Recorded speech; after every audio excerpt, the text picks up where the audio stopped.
Andy Staples and Chris Lowe doing the Lord's work over at on3.com, and they put out a little joint article. Okay, so when you get like Drake and Future on the same song, or you get just any number of phenomenal musical acts to collab on a song, this is what you got over at on3.com with Andy Staples and Chris Lowe. And they put out an article that essentially, just to give you the synopsis, go read it if you haven't already, but the synopsis is, hey, things are not chill at Alabama. And you knew that when you watched the Florida State game, but when I say they're not okay, like genuinely, not just at a fan base level, people are upset. Like the powers that be, the power brokers, the boosters, that level at Alabama football is not happy with what they're seeing from Kalen DeBoer. And I think it's very easy if you're a college football fan in general to just say, well, yeah, hey, Alabama, that's tough. Welcome back to reality. Saban's gone. You got to kind of live in some mediocrity here for a little bit. Sorry you can't win a national title every 10 minutes with Nick Saban gone. I understand where that comes from, but when you start to dig a little bit deeper into what you're seeing at Alabama, I think you'd be upset if you saw the output and the showing on the field from that defense, from that football team in general, regardless of who you are. I can say this, I am a graduate of an FCS school. If the defense that I saw from Alabama against Florida State showed up on my alma mater's football field, I would be irate. Of course you'd be frustrated, because the thing with Alabama is it's not just the fact that you lost the game, it's the way that you looked losing the game. And so the point that Andy Staples and Chris Lowe are essentially driving home throughout their article is like, hey, people with real deal decision-making power are not thrilled with Kalen DeBoer, even outside of the Florida State game. Like the Florida State game kind of just kicks the hornet's nest because it's year 2. But you look at the games that Alabama's lost since Kalen DeBoer's been the head coach there.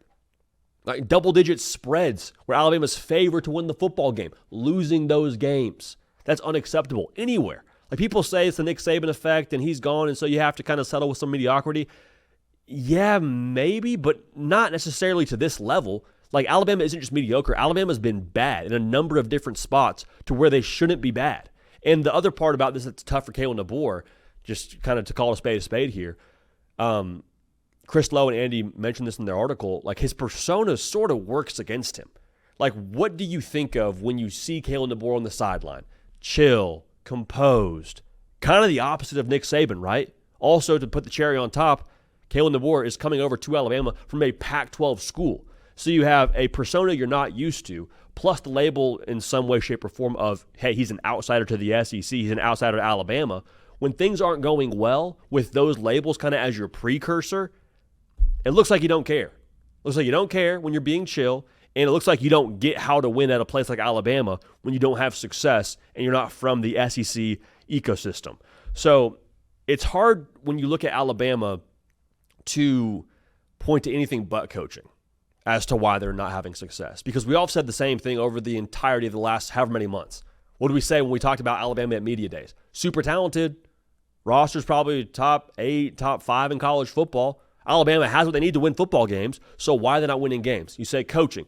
Well, yes, like coaching in some way has to do with, alignment and assignment and technique, but take it a further step. Coaching is getting your team ready to play from a competitive temperature standpoint. Like, why was Nick Saban's teams always one of the best in college football? 1, because they had talent, obviously. 2, they had good coaches. But 3, they handled success and failure the right way. If you had a quarterback talking his stuff over the course of an offseason and you had to see Bama week 1, guess what that Alabama defense is going to do to you? Make you pay. Take it personal. Be intentional about it. That's the problem, I think, with this Alabama football team that is frustrating the people in charge, is there's a lack of intentionality from these teams. They're underachieving based on what they have in that room from a talent perspective, and I don't blame them for it. Like, people just throw the Alabama, they're used to success. Yeah, they're used to success, but anybody would be frustrated with what you saw from Alabama. And a lot of that starts at the top, in my humble opinion. So when you have a personality of lethargic, not being physical, not looking even like competitively tuned up for a big game on the road, like you look at coaching. I think you look at coaching, and that's not just from an X and O standpoint. That's all the other stuff standpoint. So I understand it's year 2.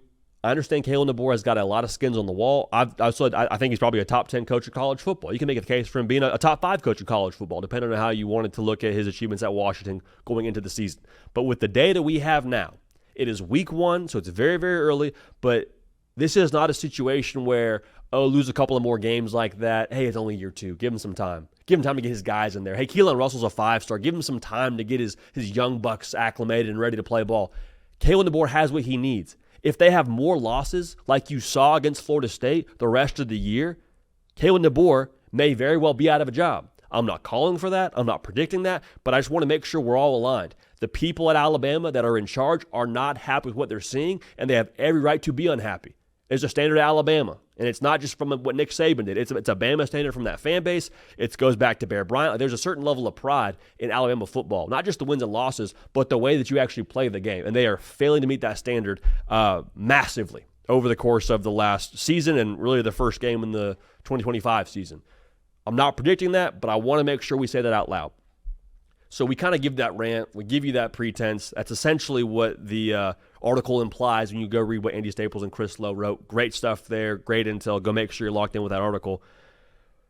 But I do want to just give my take on this with how I think it's going to play out the rest of the year. I have no choice but to believe that the talent and the personnel on that staff will eventually figure it out. Now, how long does that take, and how many wins do you get with figuring it out? Is that like 9 wins? Is that 10 wins? Do you struggle and find a way to win 8 games? Like, I don't know what it looks like. Hard to say winning 8 games is figuring it out, but I digress. I lean towards the idea that Kalen DeBoer knows what he's doing, and Alabama's super talented. Now, the Florida State loss makes you feel very concerned about the intentionality, which I said, but I do think it's a little bit of a thing where they will eventually get right. They will eventually find their footing. So if they go beat Georgia in Athens, September 27th, I think we'll all just say, okay, week 1 sucked. It was weird to watch. I think Kalen DeBoer and that entire building wish they had that game back. However, this is what we expected to see. So there's a lot of ground where you can still, a lot of spots on your schedule where you can still make up the ground you lost from the Florida State game. I think they'll get it right. I don't think it's overnight, but I do think that Georgia game will tell us a lot and set a good tone for what they're going to be the rest of the college football season. So, people unhappy in Tuscaloosa, they deserve to be unhappy. I'd be unhappy.